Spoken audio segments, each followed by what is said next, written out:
अवगुण चित्त न धरो। समस्त सृष्टि में संसार का ज्ञान, भौतिकी चाहे मेडिकल चाहे स्पेस, किसी भी तरह का, या आजकल फिजिक्स के बहुत सारे सब्जेक्ट, साइंस मतलब बढ़ता जा रहा है।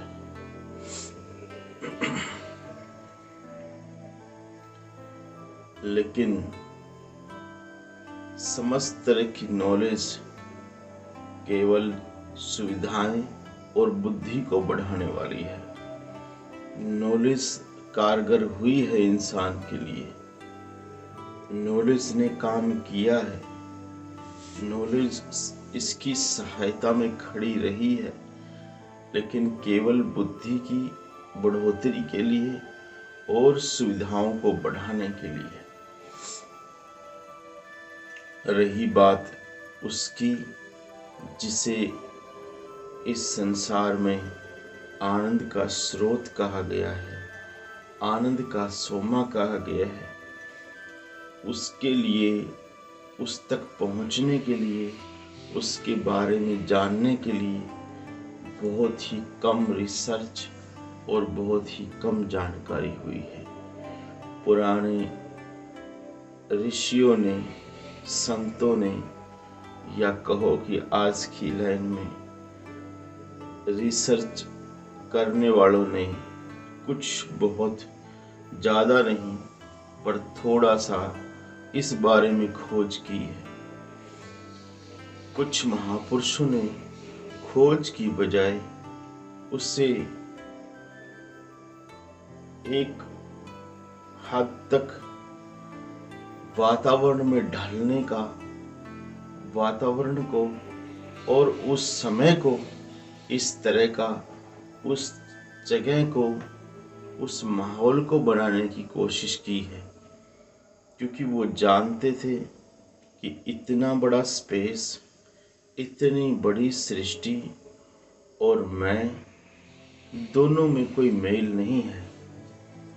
हो सकता है संत पीपा जी जैसे कहते हैं, पिंडे सो ब्रह्मंडे खोजी सो पावे, तत्वा तो मैं तेरा जीवा सतगुरु होवे लिखावे। हो सकता है कि जो पिंड में है सो ब्रह्मांड में है, ये बात भी वो मान लेते, लेकिन उसके लिए भी सतगुरु की आवश्यकता थी। उसके लिए भी आखिर में तो उन्हें भक्ति का सहारा लेना ही था। इसलिए जिन्हें बचपन से ही दिव्य दृष्टि प्राप्त थी, जो जानते थे भूत भविष्य वर्तमान को, जितना मालिक ने बख्शा, जितने उनकी दया से, जितनी उनकी कृपा से उनको दृष्टि प्राप्त थी, वो अवलोकन कर सकते थे उतना। तो सूरदास जी, जो कि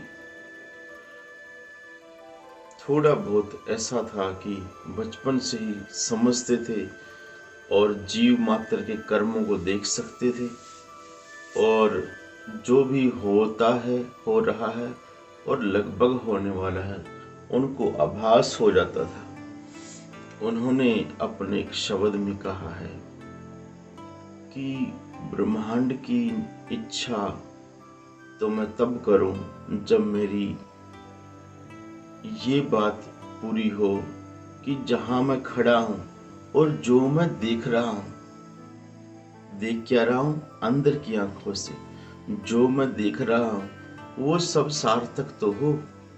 आगे की बात और होगा क्या, इसकी बात मैं बाद में करूंगा। संत जो होते हैं, महापुरुष, वो एकाकी बात नहीं करते जन कल्याण की, और जो सबके लिए सार्थक हो वो बात करते हैं। तो उन्होंने कहा कि मैं वो काम तो तब करूं, वो काम में तो मैं तब जाऊं, हालांकि उन्हें पहले से दृष्टि प्राप्त है। वो इस काम में बहुत ज़्यादा लेट या दूर नहीं थे। जिसका पहले से विजन खुला हुआ है, उसे चलने में क्या देरी लगती है, कुछ नहीं। लेकिन उन्होंने फिर भी भक्ति का मार्ग चुना, जो उनके खुद के जो परमात्मा का उन्हें जो गिफ्ट मिला था उससे बिल्कुल विपरीत था। उन्होंने चुना कि मैं भक्ति करूंगा, भक्ति में अपने सतगुरु से, अपने परमात्मा से, प्रभु से उन्होंने कहा कि मेरे अवगुण चित्त न धरो। एक शब्द ऐसा, एक भजन ऐसा जिससे उन्होंने अपनी असमर्थता जताई है और सहारा सतगुरु को कहा है। उन्होंने कहा है कि इतने बड़े स्पेस को, इतने बड़े अंदर के ब्रह्मांड को, यहाँ स्पेस का मतलब बाहर की नहीं, क्योंकि संत जो है, जो ऋषि होते हैं वो अंदर के स्पेस की बात करते हैं। जिन्होंने भी अंदर में थोड़ी सी चढ़ाई चढ़ी है या दर्शन किया है वो सब ऋषि ही है, क्योंकि उन्होंने अंदर में खोज की है।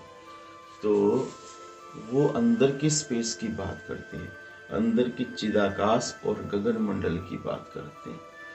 तो वो कहते हैं कि इतने बड़े को मैं कहूँ कि इन छोटे कदमों से और छोटी आंखों से नाप सकूं तो ये मूर्खता होगी। तब वो कहते हैं कि मुझ अज्ञानी को, जो कि मैं सब चीजें अल्पज्ञ रखता हूँ, क्यों मुझे थकाते हो? हे प्रभु, क्यों न तुम ही मेरे अंदर समा जाओ, क्यों न ऐसा हो कि तुम्हारी सृष्टि, तुम्हारा जो कुछ है, मैं खुल जाऊं, ऐसे समर्पित हो जाऊं तुम्हारे ऐसे पूरी तरह से, और तुम जैसे हो, जिस तरह हो, जहां पर हो, जो तुम्हारी कंडीशनें हैं वो सब तुम खुद ही पूरी करके, क्यों न तुम खुद ही मेरे पास आ जाओ। भक्त की ऐसी ही वाणी होती है। भक्त जो होते हैं उन्हें प्राप्त नहीं करना होता कुछ। यहाँ सूरदास जी खोजी और भक्त का मिश्रण है। वो कहते हैं कि प्रभु तुम ही आ जाओ, मैं तुम्हारी बाट देखूंगा,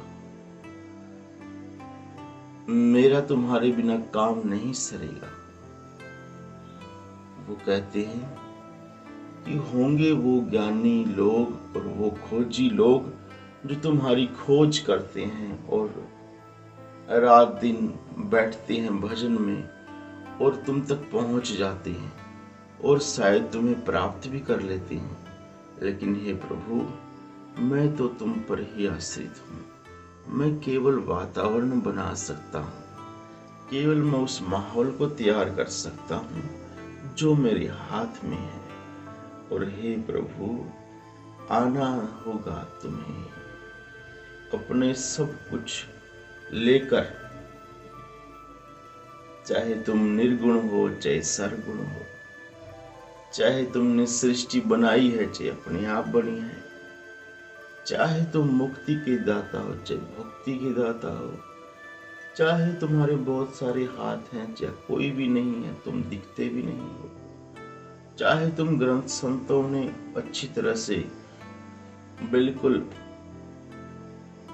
जो ग्रंथ और संतों ने कहा है उस भेद को सार्थक कर रहे हो, उसी के साथ हो, या उनके पकड़ में अभी नहीं आए हो, थोड़े बहुत आए हो, जैसे भी हो वैसे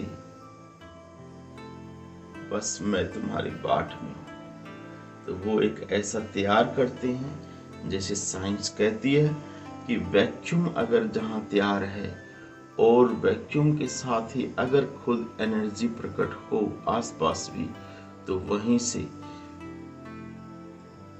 पार्टिकल स्टार्ट हो जाता है, पार्टिकल बनने स्टार्ट हो जाते हैं। यानी हम कह सकते हैं कि वहां से छोटा जीवन, सूक्ष्म जीवन स्टार्ट हो जाता है अपने आप। तो ये क्या बात हुई? ये वो भक्त वाली ही बात है कि मैं वातावरण ऐसा पैदा करूं, मैं अपने अंदर वैक्यूम ऐसा पैदा करूं, मैं अपने आप को इस तरह से बना लूं, अपने आप को ढाल लूं इस तरह से कि वो खुद ही वो चेतन सत्ता, वो परमात्मा की शक्ति खुद ही मेरे अंदर विराजमान हो जाए। भक्तों ने किसी मंडलों की चढ़ाई की और ये सब बात नहीं की। वो बातें जो है वो ज्ञानियों की है और वो बातें उनकी है जो खोजी है, जो चाहते हैं कि मैं एक्सप्लोर करूं, मैं देखूं कि ये बात सत्य है कि नहीं, ये मार्ग सत्य है कि नहीं, जो संतों ने कहा वो बात सच्ची है कि नहीं। लेकिन भक्तों ने केवल और केवल उसे ही अपने अंदर उतारने की बात की है। बड़ा सुखमय जीवन उसका है जिसे मार्ग पूरा हो गया या जिसने उस पे छोड़ दिया। तलाश में सुख नहीं है, सुख है केवल और केवल न्यौछावर होने में। प्रभु की भक्ति एक तरह का वैक्यूम बनाना है और अपने आप को उस तरह से तैयार करना है, सौंपना है, स्वीकार कर लेना है कि अब मेरा मैं हूँ ही नहीं, जो कुछ है सब तेरा है।